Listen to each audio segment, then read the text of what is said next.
Well Perez, a master's degree in English Studies from University of Cape Town, and a bachelor's in English Language and Literature from Birzeit University. Her research offers novel paradigms in literary criticism on settler colonial literature. She was awarded a postdoctoral fellowship from the Palestinian American Research Center, PARC, for the 2023-24 cycle and the Early Career Fellows Program at Arab Council for Social Sciences in its eighth cycle, 2021-22. Her research was supported by École Normale Supérieure, the New School for Social Research, and the French Embassy in Jerusalem. She held a number of temporary lecturing and research positions in several universities, amongst which are Université Grenoble-Alpes, Université de Lorraine, Birzeit University, and University of Cape Town. She is currently editor of the Interactive Encyclopedia for the Palestine Question at Institute of Palestine Studies. We welcome you, ma'am. Thank you. Thank you, and hello, everyone, and thank you for being here. It is my pleasure actually to be with you today, and I wish to extend my regards and gratitude for Professor Akshita Chanda, who has extended this invitation, and to Anupama, who has done some magnificent work organizing this seminar. I really wish to thank her for her patience. So the title of the seminar is The Origins of the Palestine Genocide in the Settler Colonial Context. So the questions that present themselves here, which I would try to answer during the course of this presentation. First, how far back can we trace the genocide in Palestine? What is the relevance of the genocide in Palestine to other settler colonial contexts around the world? And how relevant is the word genocide to the description of the extermination of the people of the land and the confiscation of land in settler colonial contexts? So in this discussion, we explore how colonial discourse on Palestine, practically calling for the extermination of the people of the land, resonated in British literature in the 17th century when Oliver Cromwell tried to convince the Jews to take over Palestine and implement the settler colonial enterprise that had already started in the Americas. This propaganda picked up again in the 19th century when evangelist travelers visited Palestine and imposed their own readings on its geography, claiming that they are able to theorize a narrative history on Palestine by finding correspondences between the Hebrew Bible and the geographical space. They put into practice acts of scientific explorations using the channels provided by philanthropic organizations carrying out survey projects in the Syrian region. Hence, the discourse on Palestine was shaped by British attempts to transform the narrative on Palestine so as to align with British imperial ambitions based on evangelist readings of the Bible. This was carried out in collaboration with the Western Jews, who saw an opportunity in infiltrating Palestine. Important to note that the Jews who had great influence on British politics were part of the British government and peerage at the time. So in this presentation, first we will take a glimpse into the narrative of exterminating Palestine as it was articulated by British poets and high-ranked politicians during the 17th century.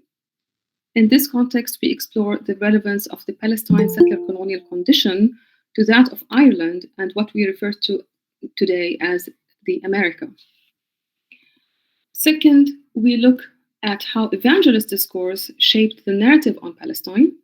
We shed light on important evangelist explorers and then organizations that had infiltrated Palestine under the guise of philanthropy, and how they set the stage for British imperial infiltration and then the takeover by Zionist Jews. Finally, I would like to explore the use of the term genocide to describe the extermination of Palestine's population and land. I will stop at 1948 Palestine Nakba. I will not go beyond 1948, but I will refer to the genocide that is taking place in Gaza throughout. And hopefully in some other time, we will discuss how Palestinians reacted to British imperialist and colonialist intentions. So, a land without a people for a people without a land. Excuse me. I choose to start with this propaganda, which was disseminated in the mid of the 19th century by British restorationist Reverend Alexander Case, who propagated the idea of collecting European Jews from all over Europe and installing them in Palestine. Towards the end of the 19th century, that is, after the establishment of the Zionist movement, this became a slogan adapted by the Zionists and also appropriated by them to persuade Jews to immigrate to Palestine. The idea was to promote Palestine as a land evacuated from its population, ready to receive colonial settlers. Hence, in the colonial Zionist collective consciousness, the land is déjà toujours, which has always been evacuated. In other words, the Palestinian population, Palestinian heritage, history, are all invisible to the colonizer. The fact that this idea was propagated by an evangelist now deserves some attention. In this presentation, we explore how collective consciousness in the West concerning Palestine as an already evacuated entity was shaped by such propaganda, perpetuating a strategy to exterminate and colonize. The claim that Palestine did not or should not exist resonated time and again in Zionist discourse, most recently in the speeches made by Israeli war officials who pursued the scorched earth policy after the 7th of October in Gaza. In pursuing this policy, the Israeli government did not only mean to make Gaza an uninhabitable place, but also a place uprooted from its history and civilization. The use of language inciting mass killing by Israeli officials had existed before October 7. For instance, Matan Vilnai, Israel's deputy defense minister in 2008, has threatened to bring a Holocaust on Palestine, on Palestinians in Gaza. More recently, Ariel Kalner, a member of the Israeli parliament, demanded a repeat of the mass expulsion of 1948. He repeated, right now, one goal, Nakba, a Nakba that will overshadow the Nakba of 1948. Yoav Gallant, Israeli Prime Minister of Defense, called Palestinians in Gaza human animals and completed this phrase with, and we will act accordingly. Israeli Prime Minister Netanyahu refused to differentiate between civilians and militants. He clearly stated all people are guilty of the presence of Hamas. He refused to spare even children. To the contrary, children are his first target. This has become the steering rationale of the recent government constituted in the license to kill thousands of Palestinians in the shortest time possible. They actually gave the green light to launch a genocidal war that has trespassed anything we have seen in modern times. A genocidal war that includes a complete siege, cutting off water, electricity, and fuel, wiping out residential and commercial vivid areas populated with civilians, bombarding loathsome numbers of towers, burning alive entire families, deliberate assassinations of reporters and journalists, medical personnel and crews while on duty, bombardments of hospitals and religious sites, facing entire neighborhoods, depriving a 2.2 million population of food and medical supplies, kidnapping men and women and subjecting them to inhuman conditions and brutal torture for weeks. Many of these who refused to leave their homes were taken hostages, and many of them were killed in field executions.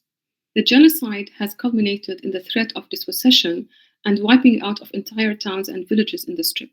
The explicit approval and consent, the unconditional encouragement and support from Western governments, on the other hand, granted Israel a license to carry its long-awaited plan to turn Gaza into an utterly destroyed land and to dispossess Palestinians into Sinai.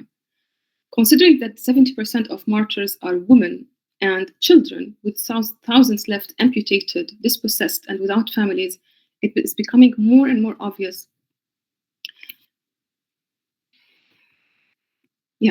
that this war is on the Palestinian demography.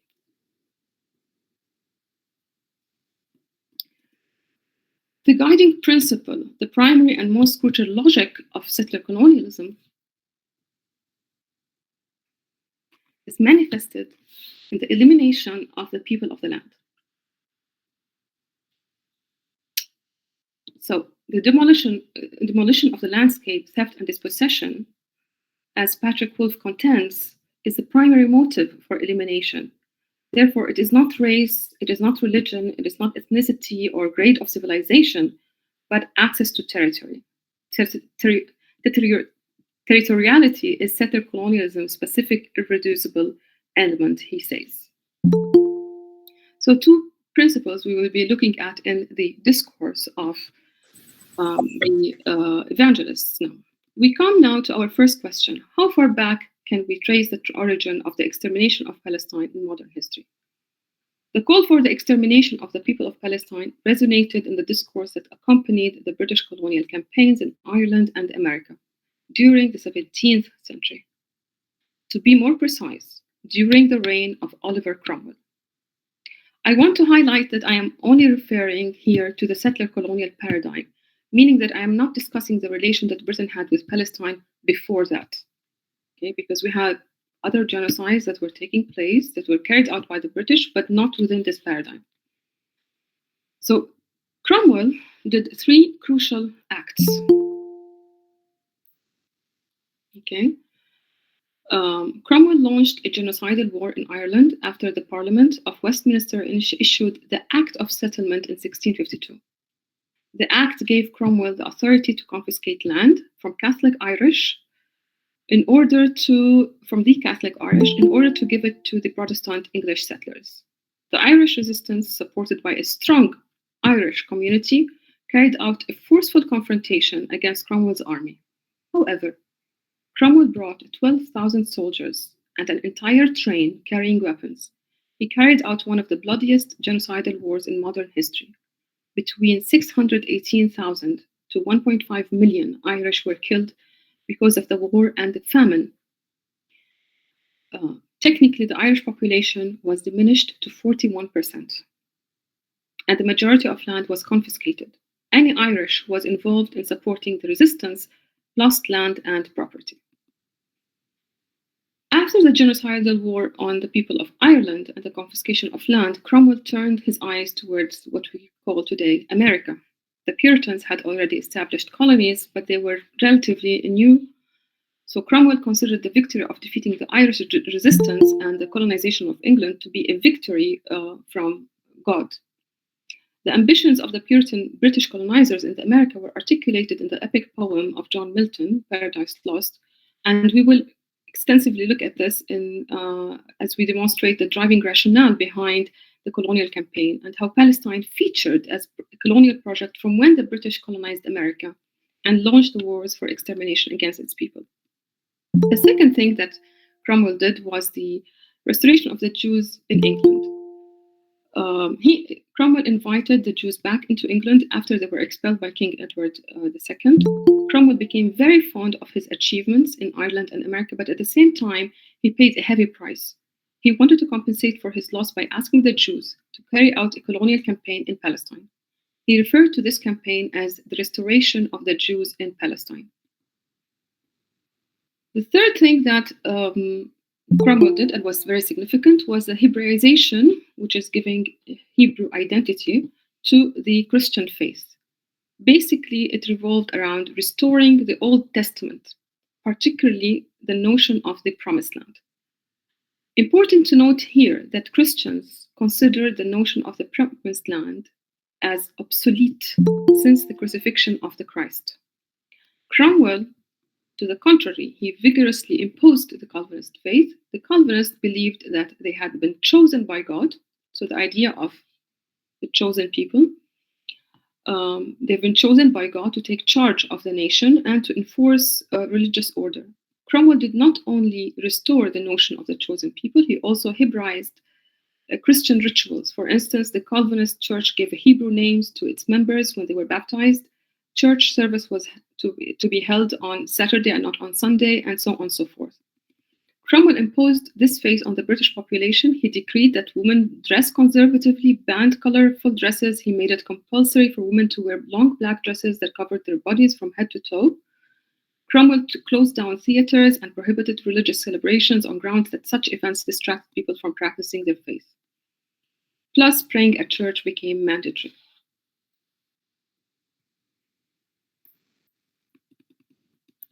So to demonize, efface, and conquer, now we come to the strategy, the colonial strategy that Oliver Cromwell pursued, basically governed by three principles: to demonize, to efface, and to conquer.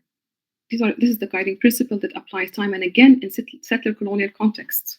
The principle stipulates that the people of the land are given a subhuman category. Peoples of the so-called America, Palestinians and Africans, they have all been referred to as animals and sometimes as demons. The act of demonization constitutes a strategy for mass murder. First, the description of people as demons demonstrates the intention to separate this group from Western definition of human. Then it provides the necessary justification to commit the act of extermination. The strategies include deprivation from basic needs such as food, water, electricity, fuel, and medical services, destruction of the economy, as in the case of the Buffalo Massacre of the First Nations, and the destruction of agricultural land and fishing boats and vessels, as in the case of Gaza recently, squeezing the population into ghettos where issues pertaining to overpopulation, crowdedness, and feeble infrastructure persist. The colonizer then moves from collective persecution embodied in inflicting such dreadful circumstances unfit for any sort of dignified living to total extermination through a genocidal war.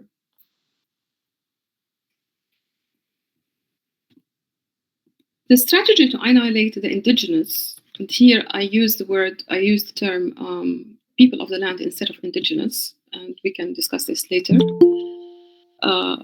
But to annihilate the indigenous in America and Palestine has been employed in the epic poem Paradise Lost, written by John Milton, published in 1667. So the epic poem addresses the conquest of Palestine as a complementary project to the conquest of America. Important to note that John Milton served as the spokesperson of the Cromwell government.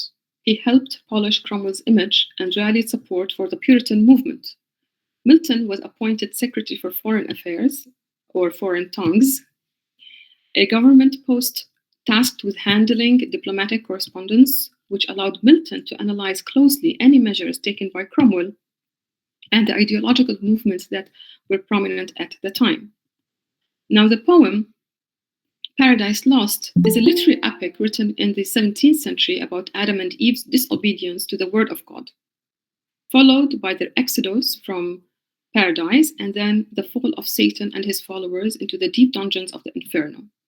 So the text offers an interpretation of the Genesis story as per the Protestant scriptures, where Milton addresses the prophecy of building the new world and the birth of the new man.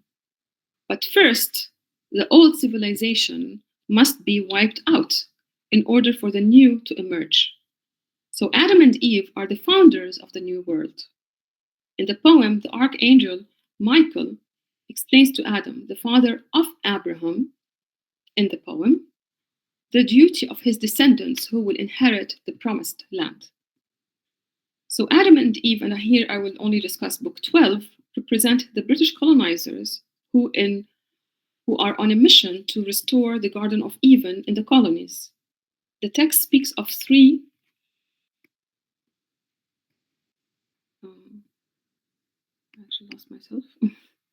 of three conquests: the Spaniards, the British, and the Israelites.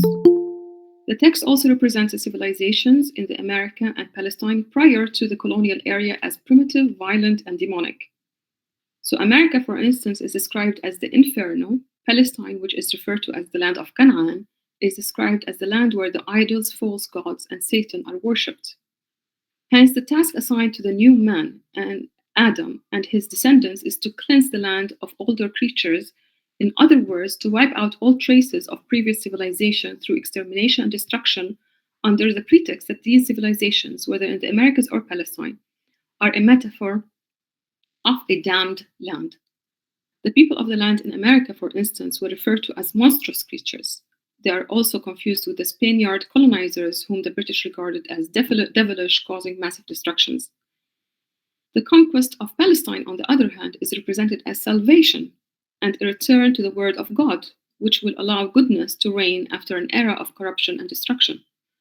The people who inhabited the land are represented as demons, and the land of Canaan as the land of demons. Let's have a look at this selection from the poem. So, promise to Abraham and his seed, the rest were long to tell, how many battles fought, how many kings destroyed and kingdoms won, or how the sun shall in mid-heaven stand still. A day entire and night due course adjourn, man's voice commanding, sun in Gibeon, stand, and thou, moon in the vale of Ayalon, till Israel overcome, so called the third from Abraham, son of Isaac, and from him his whole descent shall Canaan win. So that's in book 12, line 260 to line 69. Canaan, how he defines Canaan. Let's look at how he defines the demarcations, the map of Canaan. Canaan he now attains. I see his tents pitched about Sachem and the neighboring plain of Moreh. There by promise he receives gift of his progeny of all that land, from Hamath northward to the desert south. Things, between brackets, things by their name I call, thou yet unnamed. From Hermon east to the great western sea, Mount Hermon, yonder sea, each place behold in prospect as I point them.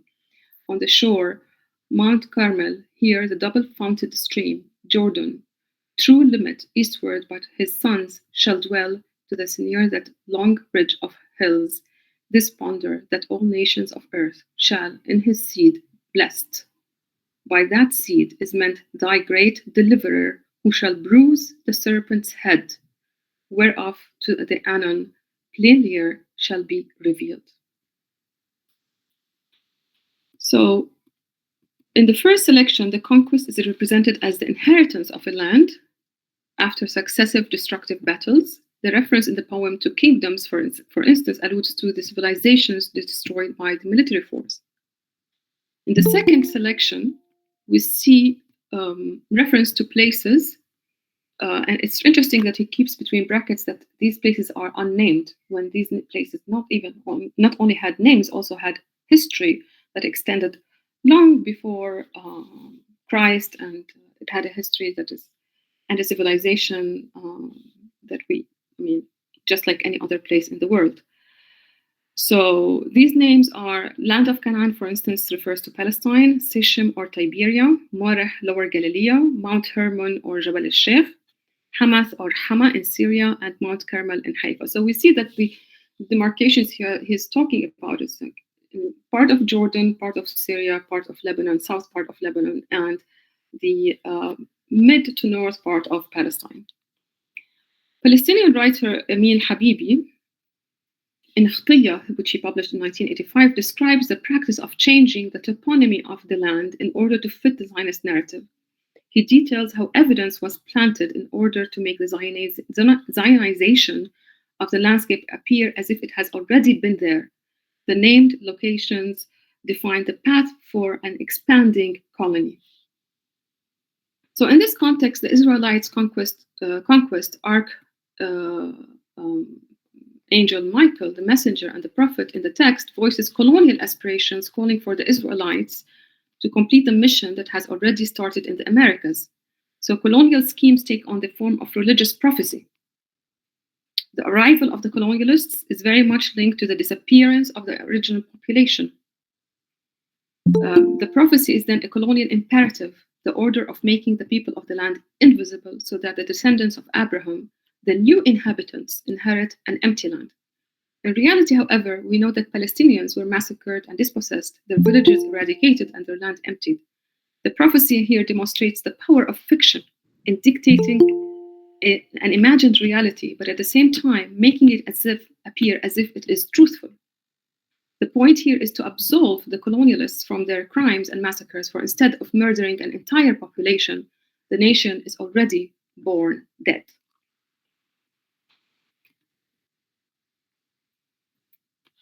The use of this evangelist narrative to call for the colonization of Palestine revived in the late 18th century and early 19th century, as Britain had prepared to infiltrate Syria and to implement its imperial plans in the region. So British evangelists propagated the idea of exploring and surveying Palestine using biblical geography as a model and method. Biblical geography, which was founded by Edward Robinson, stipulates narrating the history and geography of Palestine based on evangelist travelers' observations and understanding of Palestine's history. So during the 19th century, a relatively large number of evangelist travelers adopted this method.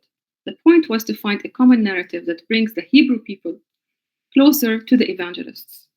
This had meant that the production of knowledge over Palestine from 19th century onward was influenced by the agenda of evangelists who had used the reading of the Bible to promote colonization. Now, efforts to Judaize Palestine attained considerable significance amongst British Victorians.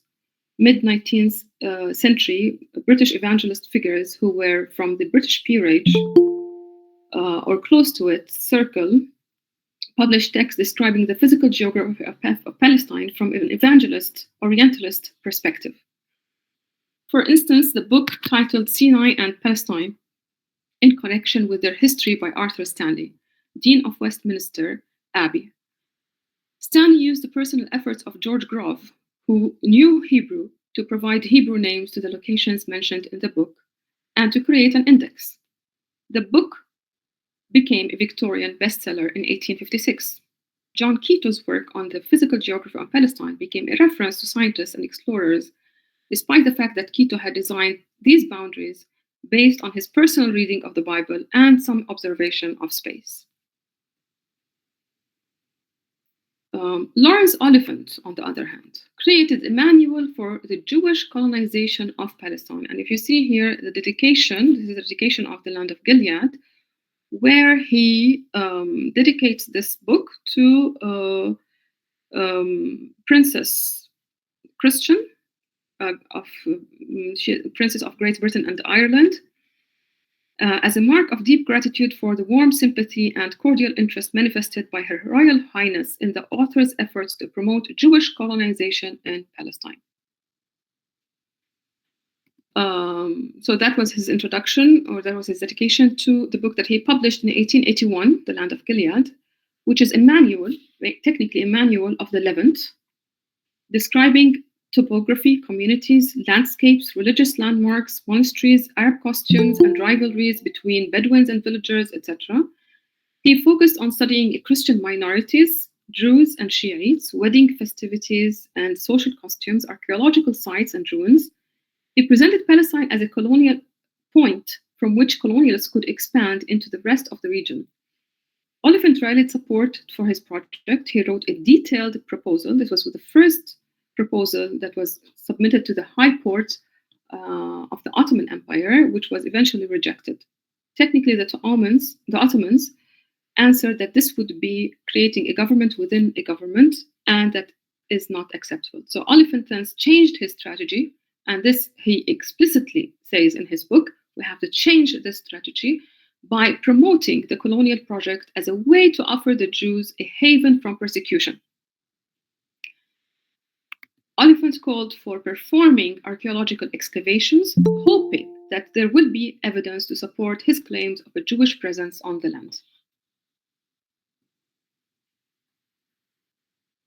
Now, in 1864, Britain sent a team of the Royal Engineers to survey Jerusalem. The Ordnance Survey of Jerusalem was then published in 1865.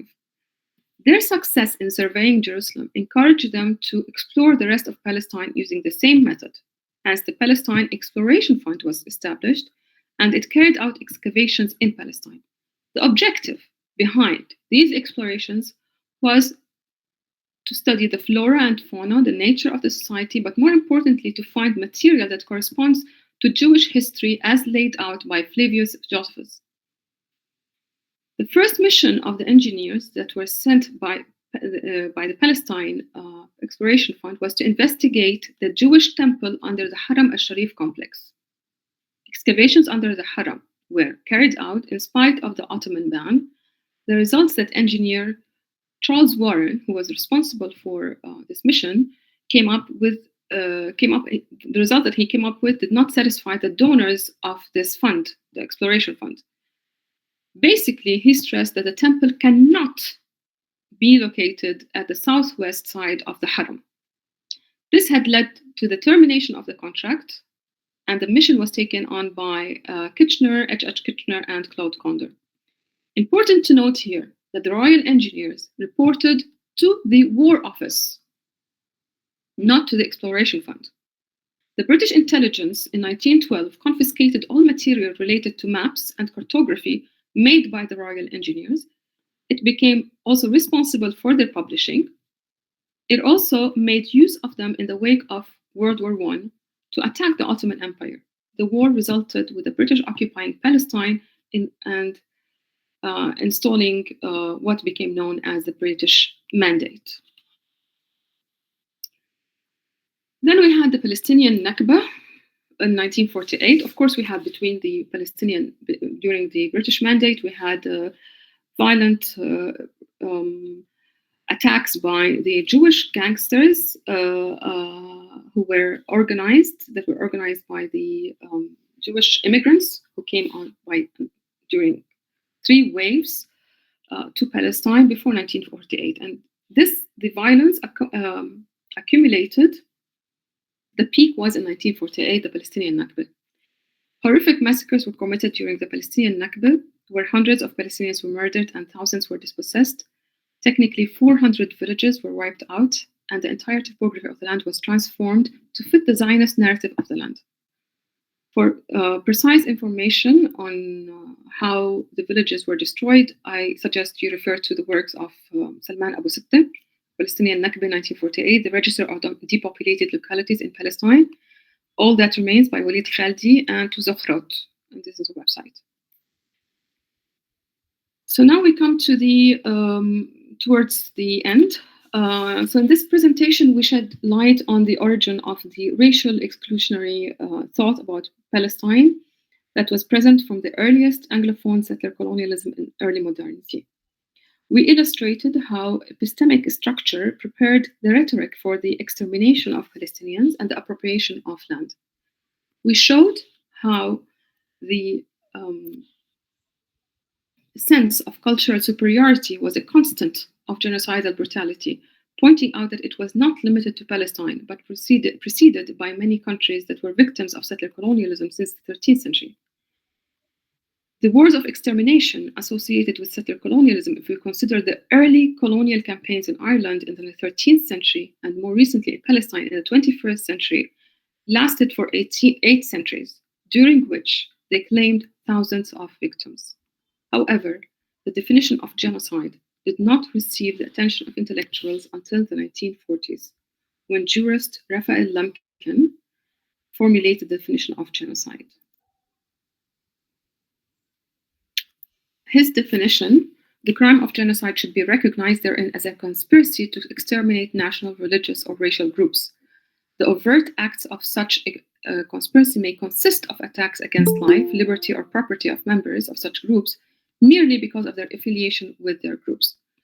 Now, the Geneva Convention on the Prevention and Punishment of the Crime of Genocide, Article number 2, genocide means any of the following acts committed with intent to destroy in whole or in part a national, ethnic, racial, or religious group as such. A. Killing members of the group, causing serious bodily or mental harm to members of the group, deliberately inflicting on the group conditions of life calculated to bring about its physical destruction in whole or in part, imposing measures intended to prevent births within the group, forcibly transferring children to the group to another group. Now,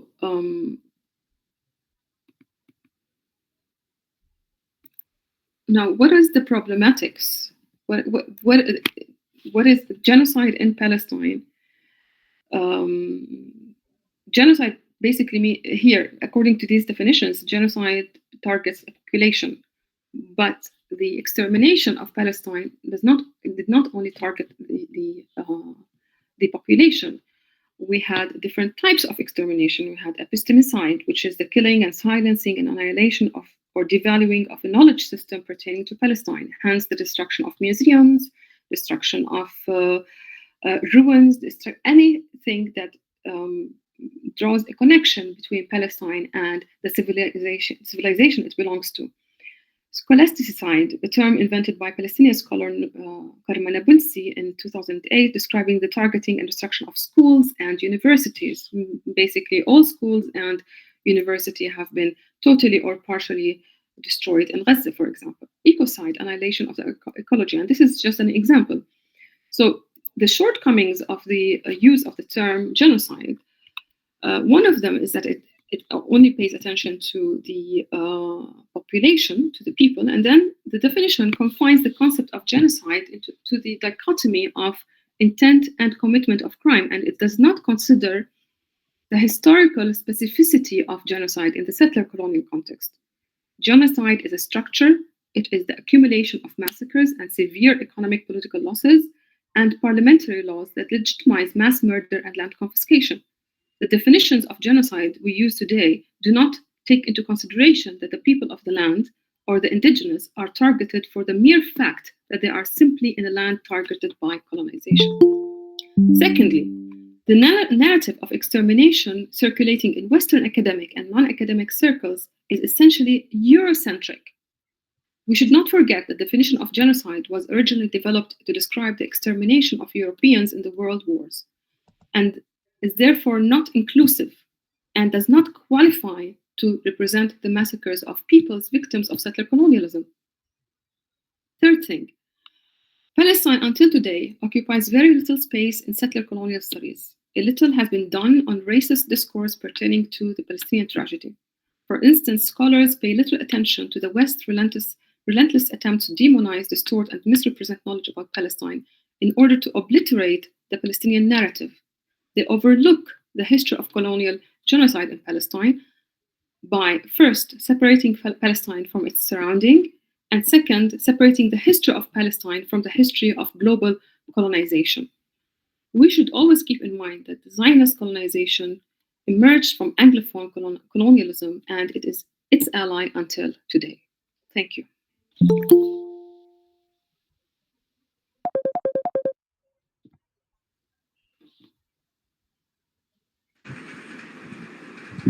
Yeah, well, someone will have to say thank you. So let the whoever is saying thank you can perhaps. No, ma'am, we'll now take in questions. Oh, yeah, someone will say thank you at the end. Sorry. So now we'll take questions. Right. So can you see all these applauding hands and hearts and stuff? You can see them, right, Hadeel? Yes, yeah, right. I can see it. Will the applauding hearts please stop? We are very thankful. And we've got 2 hands, so we'll have to take them. Okay. Anupama, you can see the hands. We've got 3 yes, hands. I can see the hands. Yeah. But you take the questions, or how do we do this? Yeah, we'll take the questions. First we'll start with Satish. Okay. Let me just start by saying that how grateful I am for the work that you're doing. So thank you so much for that lovely talk. And I was just, as you were speaking, there was just one thing that was constantly at the back of my mind, which was something that I believe James Baldwin said at a lecture he delivered in Berkeley in 1979. And he said that upon closer scrutiny, all our narratives, all our cultural narratives betray a deep commitment to a genocidal intent. And I was thinking about that as you were speaking, and I was wondering how that also fits into maybe the recognitions that this revival of something that is being called anti-colonial criticism, anti-colonial thought in contemporary conversations figures in the way you're looking at settler colonization as a structure in the context of Palestine.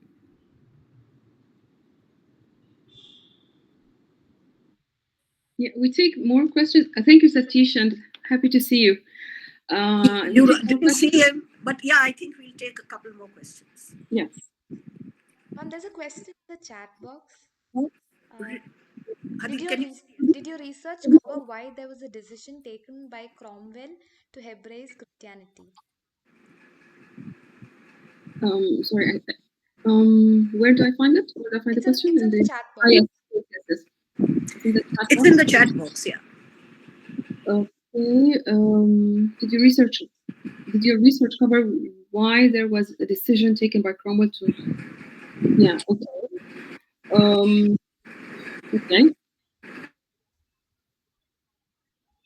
I was someone else also who raised a question. Raised their hand, sorry. Yeah, Satya raised his hand. He's still here. Yes, yes, ma'am. Uh-huh. So tell You- me. yeah, yeah. One of the thing that I wanted, it's one of the very mesmerizing lectures I have ever attended. And one thing that I wanted to ask, I'm working on other poetry. Like most of the time, what comes from Palestine is via some translation and some other things. And in India, we have read, I think most of the only the poetry, not the detailed research work that has been done on Palestine or somewhere else. Maybe maybe Indian academia lacks that, or maybe we lack that. It depends.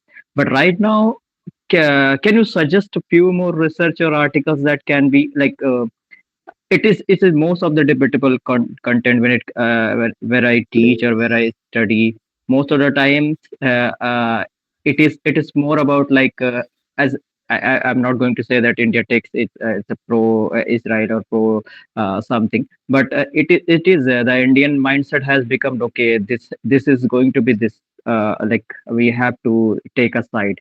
So most of the time it happens because we don't have as research books available in India and all that, and plus it is not taken through the academics, or we haven't read in academy like what matters of Palestine. I have never read a book on Palestine, to be honest. So could you suggest most of the like books that can be taught on the graduation level to understand matters of Palestine, or at a school level, because this is becoming one of the grave issue for India also. So, can you suggest like for a graduation level or for a master's level, we can refer some books that can be taught by a teacher, or taught by a school graduate level teacher to teach those first year academic plus two plus level students, because they are going to form they are they are nurturing their conception about Israel and Palestine also.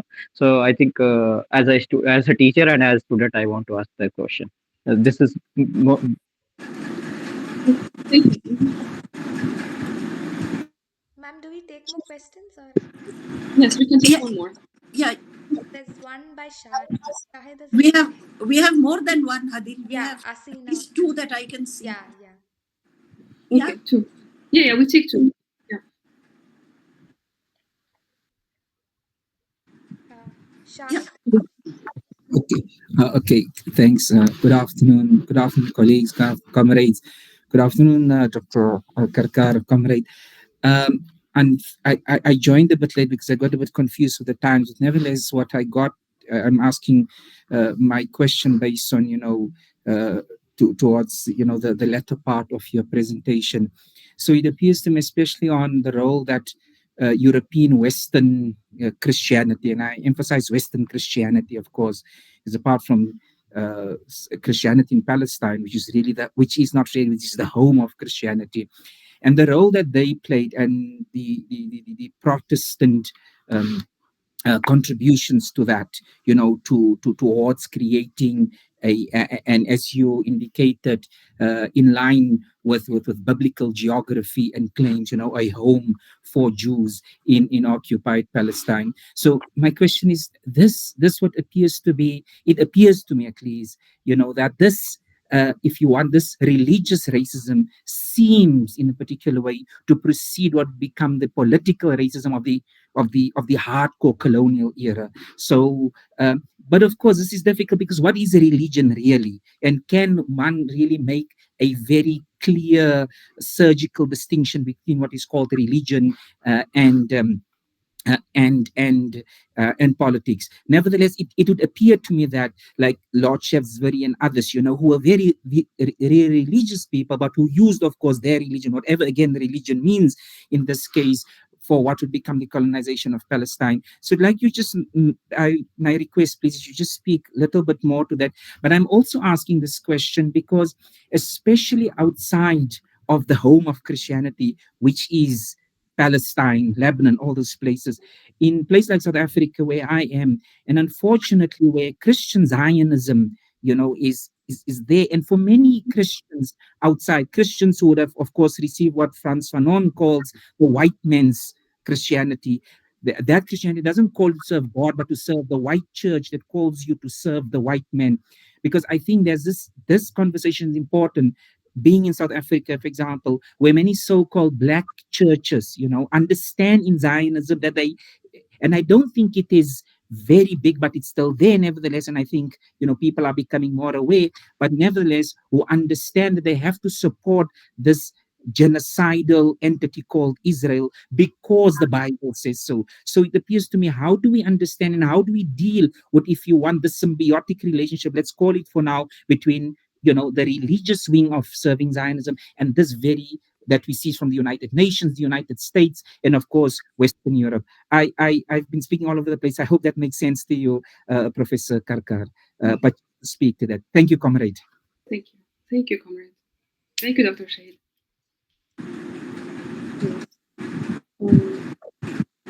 Yeah, we have one more question, right? Okay. Yes, Asina. Yeah, a very good evening, everyone. First of all, thank you for the wonderful session. Thank you, organizers, and thank you, Ma'am Hadeel.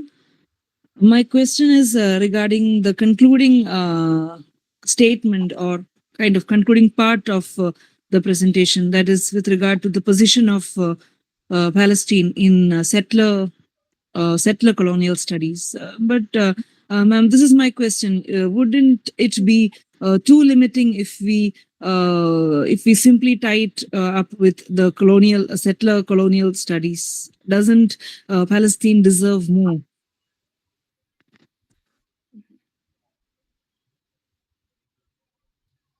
Okay, I can start answering the questions. Yeah? Yes. Okay. Okay, so I'm going to make a link between the position of Palestine as in the settler colonial studies and the anti-colonial discourse, which Satish has raised. So I'm going to take these two questions together. I don't know if you have noticed from the presentation, but I do take a structuralist perspective on studying colonization in Palestine.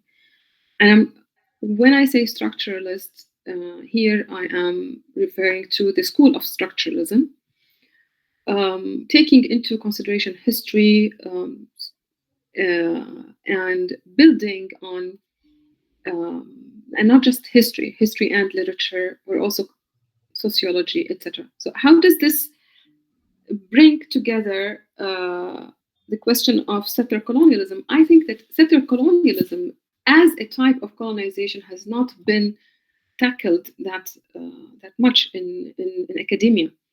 We have only started talking about settler colonialism in the past 25 years maximum.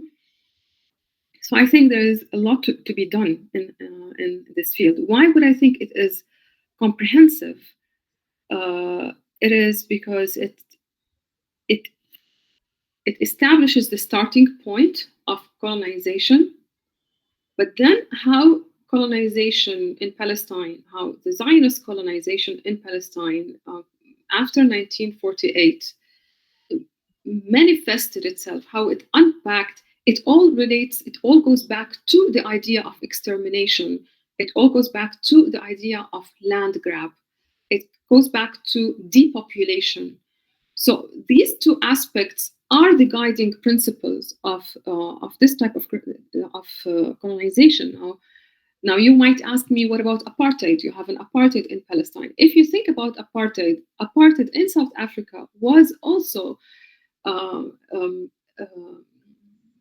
it has also emerged from a settler colonial context. So I don't see that things are not interlinked. I see that how manifestations of the colonial condition in Palestine appear today, they relate to this field of understanding colonization. And it's important to distinguish between settler colonization and colonization as we know it in other places, because it's important to acknowledge the element of extermination.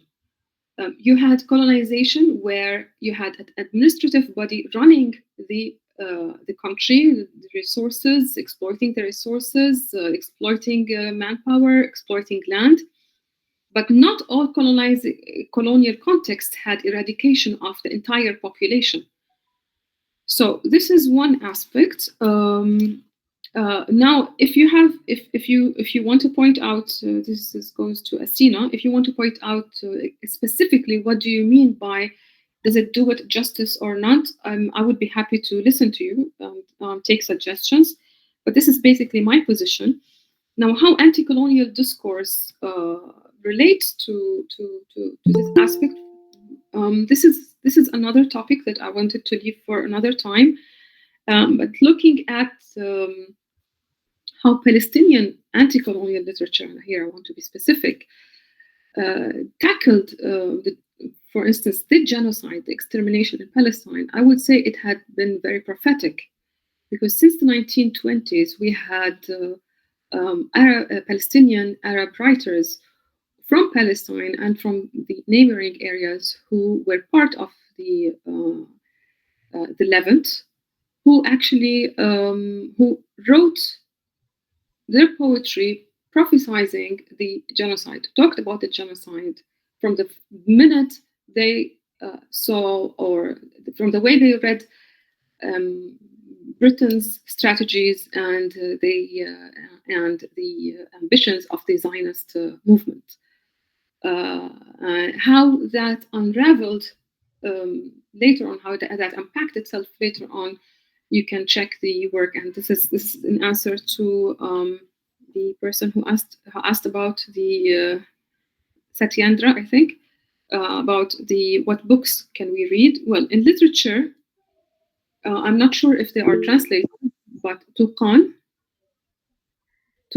would be Ibrahim Tuqan, Abdurrahim Mahmoud. These are two writers, and Abu Salma, three writers before 1948. Now, after 1948, I suggest you read Ghassan Kanafani, who had written an extensively very important work on Zionism and on describing.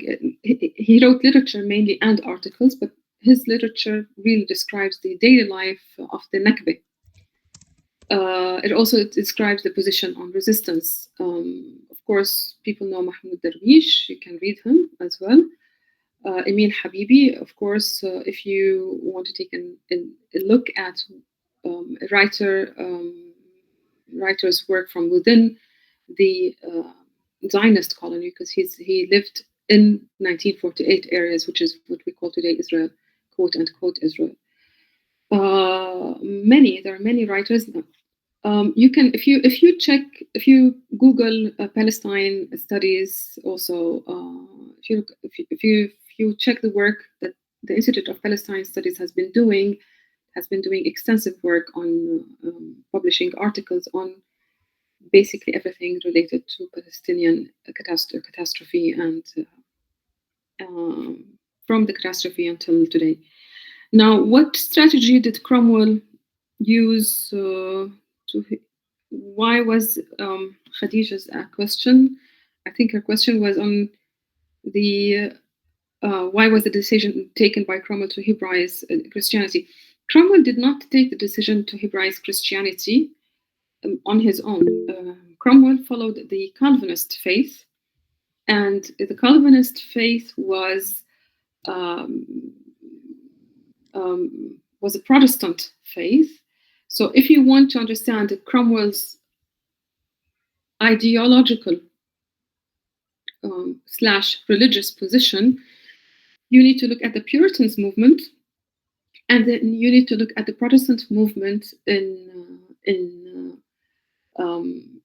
Europe, not just in England. Martin Luther King, also you have to look at the work at Martin Luther King. But basically, there emerged a power after Henry VIII introduced the church, the New English Church, I think it was called. I'm not sure how it was called, but he introduced the Protestant church during his reign. Basically, he wanted to be to dissociate from the Catholic Church, to remarry, to be able to marry again. And then the Protestant faith became installed in England, and there was a power game going on between the Catholics and the Protestants. After Henry VIII, we had his Queen Mary, what became known as Bloody Mary, the massacres that happened during her reign, and then it just accumulated from there. The power dynamics between the Protestants and the Catholics. Now, where did the Hebrew element come in? When it comes to, I'm not talking here about Cromwell, pay attention, I'm talking about the Protestant Church. Basically, the Catholic Church in Palestine and the Orthodox Russian Church in Palestine controlled everything related to the New Testament, all places, locations that were mentioned in the New Testament. Now, the Protestants, the only way for them to infiltrate was through religion, was to create a narrative on the Old Testament to find some space in Palestine, because it was already taken. The New Testament already was taken by the Catholics, so it's politics. Now, this brings us to Shahid's question on Christianity and where do you draw the distinction between religion and politics. You don't draw the distinction between religion and politics. Religion is about authority, and it is about power, whether we are believers or non-believers. And it has been used to manipulate, it has been used to enforce politics. Now, I lived in South Africa. I studied at the University of Cape Town, and I saw how what you've been talking about, the born-again movement, the born-again Christians, how they adopted the Zionist narrative on Palestine, basically doing some propaganda work for Israel, and really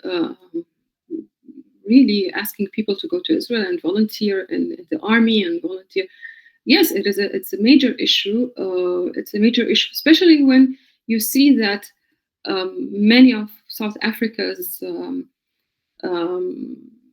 I would say revolutionary work has been appropriated by the churches, the born again churches. I don't want to go into deep detail in this because I left South Africa many years ago, and I don't know what the context there is right now. And I think it deserves a lot of exploration. Deserves a lot of work. I would stop here. And if you have more questions, I can answer.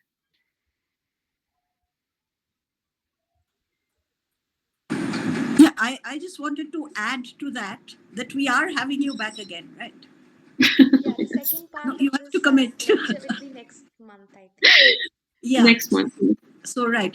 I wanted to say that to Satya right in the beginning, that we are going to have her work basically for you to, and you can invite your students as well, Satya. Yeah, okay. So, yeah. And well, now I'll leave people to say thank you. Thank you very much, ma'am. It was really a pleasure to hear you. Yeah, thank you everyone for coming. Thank you, Hadeel, but then this is something you have to do. So it's a commitment. So we thank you for that. And there's some formal stuff. Some people will say thank you formally. So yeah. Also, before you all leave, I'd like to request you to leave your email IDs in the Google form if you'd like to attend future sessions organized by our department, and also if you'd like to present your own works at our forum. And I invite Nuha to render the vote of thanks. Hello, everyone. I believe we have come to the conclusion of this session. I would like to extend my gratitude to everyone who made today's session on the origin of the Palestine Genocide, the Settler Colonial Context possible. And a very special thanks, Dr. Hadeel Karkar, for your insightful presentation and deepening our understanding on this very critical issue. I would also like to thank Professor Ripshita and the Department of Comparative Literature for providing a platform for conducting this session. I believe that in the context of the ongoing struggle, discussions like this are very crucial in the academic spaces. So thank you so much Once again, thank you all for your engagement and participation in the session. Thank you. Thank you. Thank you very much for your attendance and your questions. And yeah. We'll see you again next month. We can't hear you, Shika. We can't hear I'm you. sorry, I was muted. Yeah. We'll see you again next month. That's the important part. Thanks so much. Thank you. Bye-bye. Okay. Bye.